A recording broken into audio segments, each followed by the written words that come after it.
베드로후서 2장 10절로 16절입니다. 2장 10절로 16절 말씀입니다. 특별히 육체를 따라 더러운 정욕 가운데서 행하며 주관하는 일을 멸시하는 자들에게는 형벌할 줄 아시느니라. 이들은 당돌하고 자긍하며 떨지 않고 영광 있는 자들을 비방하거니와.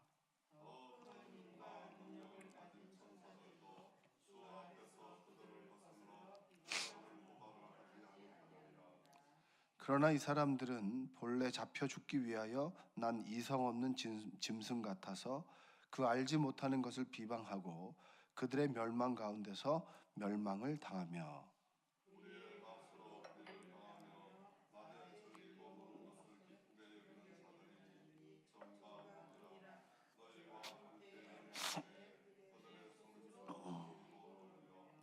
음심이 가득한 눈을 가지고 범죄하기를 그치지 아니하고 굳세지 못한 영혼들을 유혹하며 탐욕에 연단된 마음을 가진 자들이니 저주의 자식이라.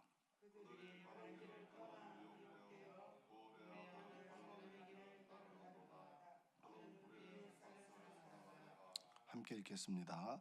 자기의 불법으로 말미암아 책망을 받되 말하지 못하는 나귀가 사람의 소리로 말하여 이 선지자의 미친 행동을 저지하였느니라. 아멘. 오늘도 살아계신 하나님의 은혜가, 하나님의 사랑이 여러분의 삶 가운데 함께하기를 주님의 이름으로 축원드립니다. 하나님께서 계속 그 사도 베드로를 통해서 거짓을 전하는 거짓 선지자에 대해서 이렇게 우리에게 경고를 주기도 하고, 그리고 그것을 주의하기도 하고, 그리고 그들이 멸망을 받을 것이다 라고 하는 것들을 통해서 그들을 심판한다라고 하는 것을 이야기해 주고 있습니다. 그러니까 하나님의 심판은 하나님의 자녀들에게 해당되는 몫이 아니라 하나님을 떠난 타락한 천사들에게 먼저 주어졌고, 그리고 타락한 천사들은 하나님의 자녀를 미혹시켜서 같이 심판의 장으로 우리를 초대하고 이끌어간다. 그것이 바로 어떻게 보면 성경이 우리에게 주는 메시지입니다. 그래서 우리가 늘 깨어서 기도하고, 그리고 마귀의 미혹됨을 늘 분별할 수 있는 지혜가 우리에게 필요한 것이죠. 그래서 우리가 영적 싸움을 싸우지 않는다면 우리는 넘어질 수밖에 없는 사람들입니다. 오늘 10절에 보면 육체를 따라 더러운 정욕 가운데서 행한다. 여러분, 육체를 따라라고 하는 것은 우리의 욕망을 충족시키는 삶. 그러니까 내가 좋아하는 거. 그러니까 내가 이제 훈련해서 좋은 습관이 아니라 그냥 내 육신이 좋아하는 대로 흘러가는 거. 그러니까 어제 이제 우리 그 중고등부 아이 하나가 운동을 하다가 쉬었는데 살이 된 게 많이 쪘어요. 그래서 운동을 해라고, 좀 걸어야 된다라고 하니까 그냥 밥 먹고 자는 거예요.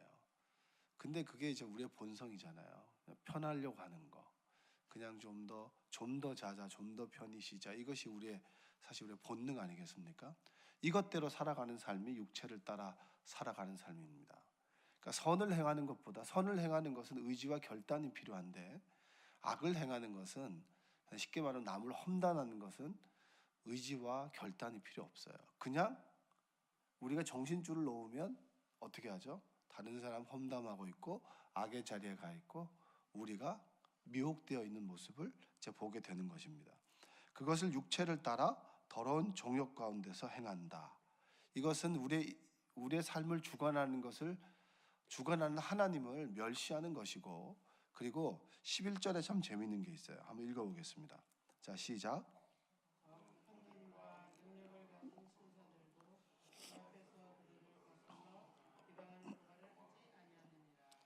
자, 천사들도 하나님을 쉽게 원망하지 못하고 하나님을 비방하지 못하고 하나님을 저주하지 못하는데, 인간은 할 수 있다는 겁니까? 못한다는 겁니까?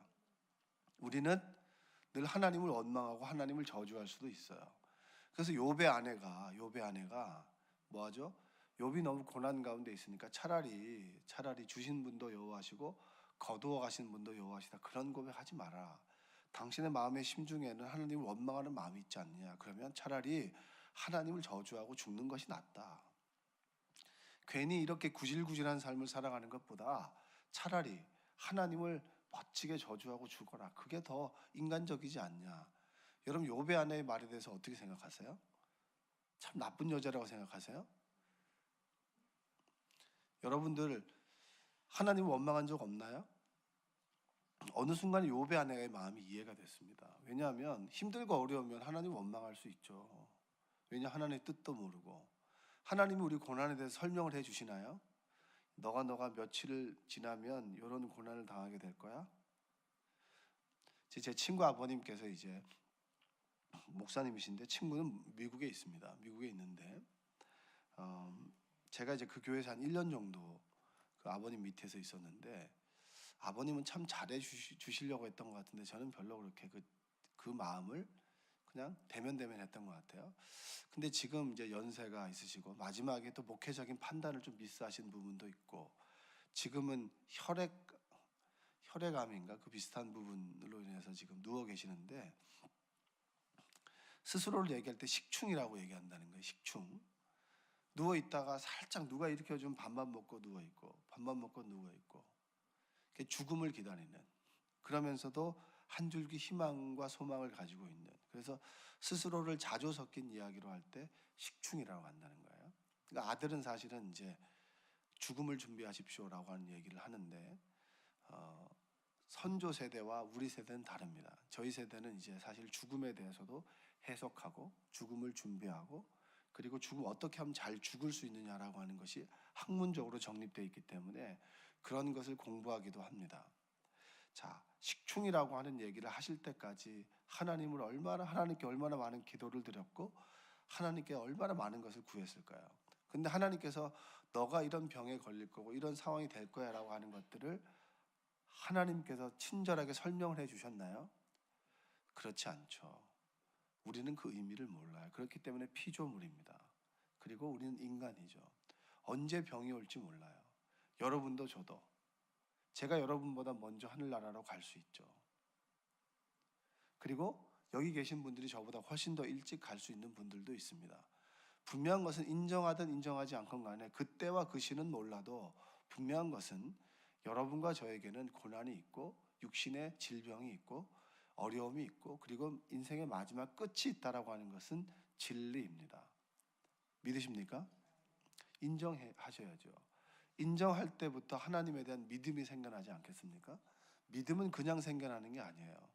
정확하게 내가 할 수 있는 것과 없는 것, 내 시작과 끝이 있다라고 하는 것을 명확하게 내 마음으로 내 삶으로 고백하는 그 순간부터 이 문제를 해결해 줄 수 있는 절대자에 대한 믿음이 생겨나게 되는 거예요. 그래서 믿음은 절대 공짜가 아니에요. 구원은 하나님께서 구원의 섭리는 하나님의 크신 희생 가운데 우리에게 무료로 주어졌지만 그것을 믿음으로 받아들이는 것은 절대 공짜가 될 수가 없습니다. 여러분들은 하나님과의 교제와 만남을 위해서 시간을 줄이죠. 잠을 줄여서 이 새벽 기도에 나오시지 않습니까? 그렇다면 하나님을 만나는 것도 공짜는 아니에요. 우리의 희생과 그리고 우리의 소중한 것을 드림이 필요하다라고 하는 겁니다. 자, 하나님께서 우리를 고난과 역경 가운데 주실 때 인간은 아무 생각 없이 하나님을 비난하지만 하나님을 제대로 아는 천사들은 절대 하나님을 비난하지 않는다. 그리고 미혹시켜서 우리로 하여금 하나님을 저주하게 하고 떠나게 하지 그들은 하나님을 비난하고 저주하지 않는다. 왜냐? 그만큼 하나님은 두려운 분이라고 하는 것을 영적인 존재는 알고 있습니다. 근데 우리 인간은 잘 어리석기 때문에 잘 모른다라고 하는 거죠. 그래서 우리 12절, 13절, 14절에서 뭐라고 얘기하냐면 멸망을 얘기하고 불의를 얘기하고 그리고 늘 우리는 하나님을 속이고 그리고 15절에 보면 14절에 한번 읽어볼까요? 음심이 가득한 눈을 가지고 범죄하기를 그치지 아니하고 굳세지 못한 영혼들을 유혹하며 탐욕에 연단된 마음을 가진 자들이니 저주의 자식이라. 이 거짓 선지자라는 거예요. 우리가 생각할 때 우리를 혼란스럽게 만들고 분열시키고 하나님으로부터 멀어지게 만들고 하나님의 말씀을 전하는 사람들을 끊임없이 색안경을 끼게 보게 하는 것은 마귀의 유혹이고 마귀의 유혹에 넘어간 사람들을 거짓 선지자다. 이들의 끝은 뭡니까? 멸망이다. 여러분 믿으십니까? 여러분 우리는 하나님을 생각하지 않으면 마귀의 길로 갑니다. 끊임없이 우리가 찬송을 부르고 그리고 끊임없이 우리가 믿음의 선포를 하고 그리고 하나님 말씀 가운데 그 말씀 가운데 우리가 만나기 위해서 끊임없이 결단하고 의지를 가지고 말씀을 읽어내는 것은 우리의 삶을 마귀로부터 지키기 위한 것이에요. 아침에 딱 일어나면 우리의 영적 상태를 저는 늘 체크하는데 아침에 딱 일어나자마자 제가 제 입에서 찬송이 나오면 아 내가 하나님을 의지하고 있구나. 그런데 뭐 가요가 나온다거나 다른 생각이 나온다거나 그러면 아 이건 조금 멀어져 있구나. 그걸 영적 상을 체크하지 않습니까? 여러분 어떠세요? 오늘 아침에 일어나셨는데 어떠셨나요? 무슨 노래가 나오셨나요? 어제 잘못한 행동이 떠올랐나요? 그럼 감사한 거죠. 그래 회개해야겠구나. 근데 딱 아침에 일어나자마자 뭐 유행가의 한 소절이 탁 나오죠.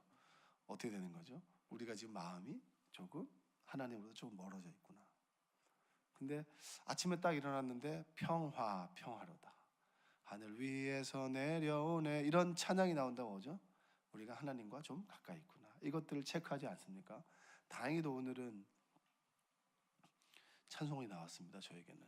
제가 지난 월 활동 좀 몽롱했었어요. 아주 이게 감기 기운이 있어가지고 좀 몽롱했었는데 오늘은 그래도 감사하게도 요게벳의 노래 이런 찬양이 나오고 그래서 참 감사했었는데 우리는 늘 넘어지고 미혹되고 그리고 우리의 마음을 빼앗길 수 있습니다. 그래서 우리의 마음과 생각과 입술이 영적 전쟁의 바로 중요한 장소입니다. 그래서 여러분의 생각과 마음을 그리고 입술을 온전히 주님께 의탁하고 맡김으로 주님께서 여러분의 삶을 지켜내시기를 주님의 이름으로 축원드립니다.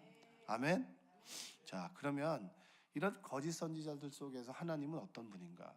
예전에 제가 그 어떤 권사님들, 속장님들을 데리고 언제였냐면 2006년도쯤 됐던 것 같아요. 그때 제자 훈련을 하는데 어떤 질문을 드렸습니다. 하나님과 마귀는 어떤 관계입니까? 라고 했을 때 하나님의 영역 밖에 있는 존재가 마귀라고 하는 거예요. 그때 그분께서 거의 제가 생각하기로는 40대 후반, 거의 50대쯤 됐던 것 같습니다. 신앙생활을 오래 했고 늘 그분은 기도할 때 마귀를 대적하는 기도를 한다는 거예요. 그래서 그렇구나. 하나님의 힘을 빌어서 마귀를 대적하는 기도를 하시는구나 라고 생각했는데 그분이 생각하는 마귀는 하나님의 영역 아래에 있는 것이 아니라 독립된 하나님과 늘 싸우는 존재로서의 마귀를 얘기를 하는 거죠. 제가 깜짝 놀랐습니다. 여러분 하나님께서 마귀의 유혹과 미혹에 넘어가는 우리를 어떻게 대하시느냐, 그리고 마귀를 미혹시키는 메신저로서 사용되는 거짓 선지자들을 어떻게 사용하시느냐, 그 악을 하나님께서 어떻게 대하시느냐. 이 사도 베드로는 우리에게 이 발람과 발락의 이야기를 통해서 우리에게 하나님께서 악을 어떻게 대하시느냐, 그리고 악의 유혹에 노출되어 있는 우리를 어떻게 대하시느냐, 이것을 우리에게 얘기해 주고 있는데 한번 읽어볼게요. 15절 한번 읽어볼게요. 그들이 바른 길을 떠나 미혹되어 부올의 아들 발람의 길을 따르는도다. 그는 불의의 삭슬 사랑하다가 16절 한번 더 읽어볼게요. 시작.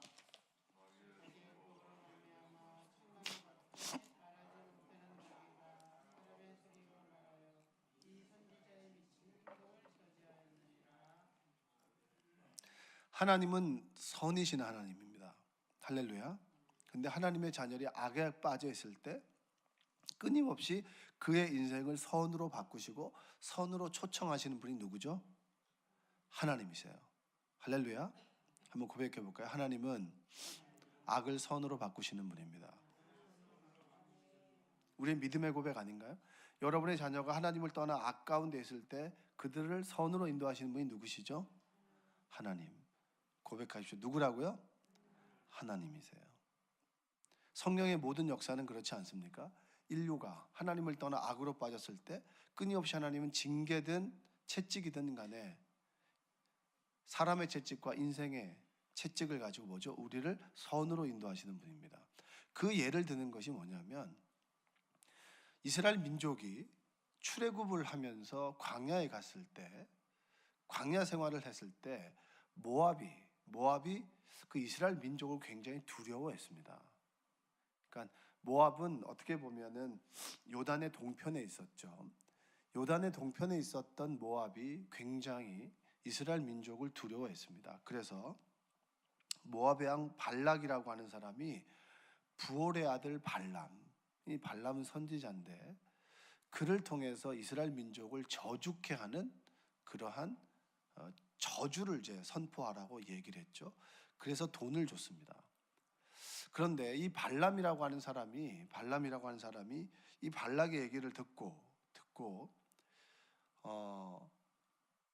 이제 저주하려고 하는 그런 그 마음을 가지려고 했을 때 하나님께서 그에게 나타나셔서 그 백성, 이스라엘 백성은 복을 받은 사람이다. 그들을 저주하지 말아라라고 민수기 22장에서 이야기를 합니다. 이 얘기는 뭐예요? 하나님께서 하나님의 사람들을 보호하고 지키신다는 거죠. 많은 사람들이 넘어가도 하나님의 자녀들, 믿음의 자녀들, 예수님을 영접하고 하나님의 백성이라고 하는 사람들을 악으로부터 지켜주시는 분이 누구예요? 하나님이에요. 그러니까 우리는 악을 두려워해야 돼요? 하나님을 두려워해야 돼요? 악을 두려워하는 그 순간에 우선순위가 바뀐 거예요. 우리는 마귀를 두려워하는 존재가 아니라 하나님을 두려워하는 겁니다. 할렐루야.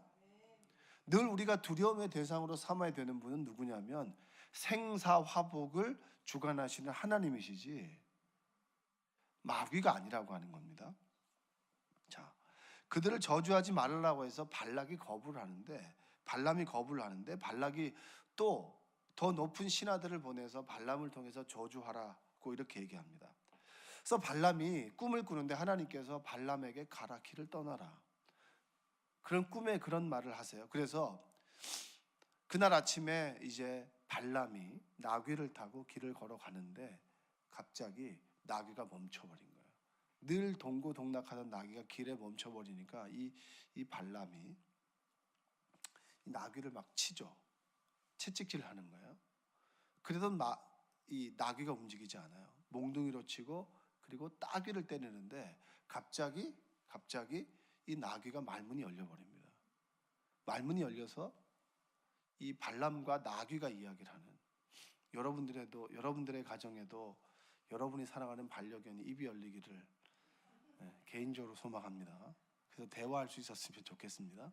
근데 그런 일이 없죠. 근데 성경에 보면 하나님께서 그 순간에 이 발람의 나귀의 입술을 열어주셔요. 그래서 서로 대화합니다. 너 왜 가지 않냐? 그랬더니 뭐냐면 그 대화하는 과정 속에서 내가 당신을 늘 인도하지 않은 적이 없지 않냐? 늘 대화하는 과정 속에서 갑자기 발람의 영안이 열리면서 주의 천사가 칼을 들고 그를 죽이려고 하는 모습을 보게 되는 거예요. 그 이야기를 하면서 이 사도 베드로가 끊임없이 거짓 선지자들이 여러분들을 미혹시키려고 합니다. 그럼에도 불구하고 하나님은 여러분들을 지켜주십니다. 주의 천사가 칼을 들고 여러분들이 거짓으로 행하지 않도록 그 길의 길목에서 여러분들을 지키고 그리고 정말 여러분들을 미혹시키는 그런 마귀들을 나중에는 심판하게 될 것입니다. 그런 얘기를 하는 거예요.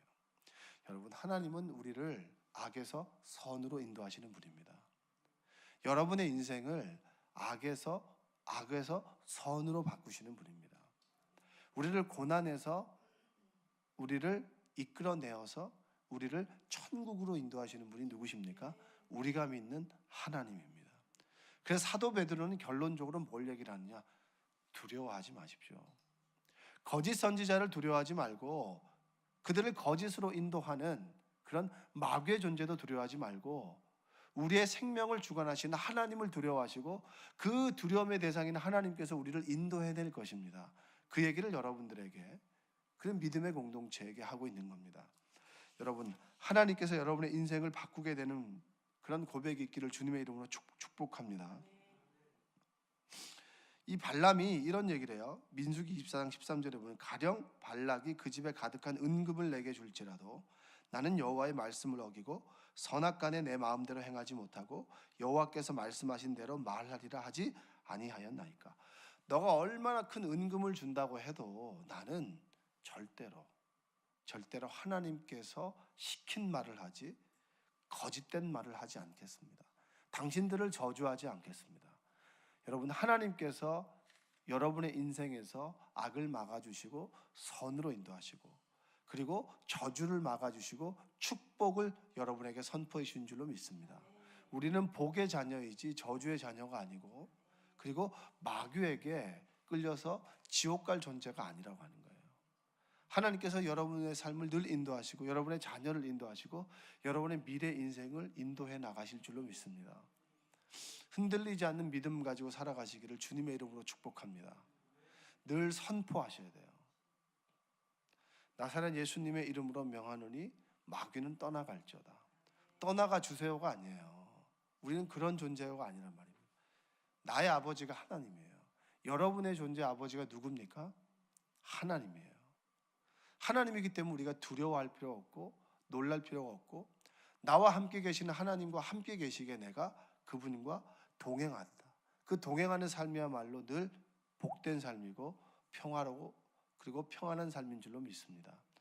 여러분, 끊임없이 마귀는 우리의 생각을 빼앗습니다. 우리를 하나님으로부터 멀어지게 하고 세상을 쫓아가게 하죠. 하나님 주시는 평안함이 아니라 육신의 쾌락을 쫓아 살아가길 원합니다. 그럴 때, 여러분을 미혹할 때 여러분 늘 하나님께 마음을 두시고 하나님께 고백을 드림으로 하나님께서 여러분의 삶을 온전히 인도해 가시도록, 여러분의 삶을 온전히 주님께 내어드리는 여러분 되시기를 주님의 이름으로 축복합니다. 오늘도 살아계신 하나님의 생명의 역사가 여러분의 삶 가운데 함께하기를 원합니다. 여러분이 부르짖는 그 기도에 하나님께서 응답해 주시기를 축복합니다. 함께 기도하겠습니다. 사랑과 은혜가 풍성하신 아버지 하나님, 감사합니다. 날마다 넘어지고 깨어지고 부서지는 연약한 우리를 이끌어 주시고 인도하시고 붙잡아 주셔서 이곳에 예배 전으로 불러주심에 감사합니다. 끊임없이 세상은, 마귀는 우리를 유혹하고 미혹합니다. 하나님을 떠나게 하고 하나님을 저주토록 하고, 그리고 악한 길에 빠져서 우리가 하나님을 떠나도록 우리를 끊임없이 미혹하는 이때, 성령께서 우리를 인도하셔서 주님의 십자가의 죽음과 부활이 우리의 죽음에서 부활로 인도하시는 구원의 길임을 믿고, 오늘도 예수 그리스도를 따라 예수 그리스도가 나의 구원자임을 고백하며 선포하오니 우리를 이끌어 주시옵소서. 거짓된 것과 참된 것을 분별하게 하여 주시고, 세상 속에서 하나님의 말씀과 그리고 욕망의 길을 분별하게 하셔서 하나님 말씀대로 순종하며 살아갈 수 있도록 주님 도와주시옵소서. 하나님의 길과 세상의 길이 혼란스럽고 그것을 분별할 수